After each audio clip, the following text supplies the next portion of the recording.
સાહેબ હું રમેશ મેઘનાથી નરસિંહજી મંદિર ધ્રાફાના પૂજારી. વર્ષોથી અમારી જમીન નરેન્દ્રસિંહ બહાદુરસિંહ પચાવી લીધી છે અને હવે ખોટા દસ્તાવેજ ઊભા કરીને જમીન એના નામે સસરા નામે કરી લીધી છે અને મારું રાજીનામું લઈ લીધું અગાઉ અને મને કપટ અને ધમકી મારી સહી મારી પાસે કરાવી લીધી છે. બધું એને બોગસ દસ્તાવેજ કર્યા છે સાહેબ. હવે મને એમ કહે છે તું તારે થાય કરી લે, તારે એસપીને મળું એસપીને મળજે, કલેક્ટરને મળું કલેક્ટરને મળજે, મારે કોઈની બીક નથી અને જરૂર પડે તો હું તને ધ્રાફાઈ મુકાવી દઈશ કે આવું સાહેબ મને કહે શું કરું મારે હવે.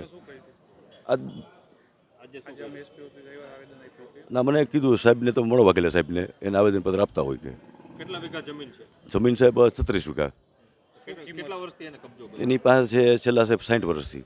શું માંગ શું છે તમારી? અમારી બસ અમને અમારી જમીન પરત પાછી મળી જાય એવી મારી માંગ છે.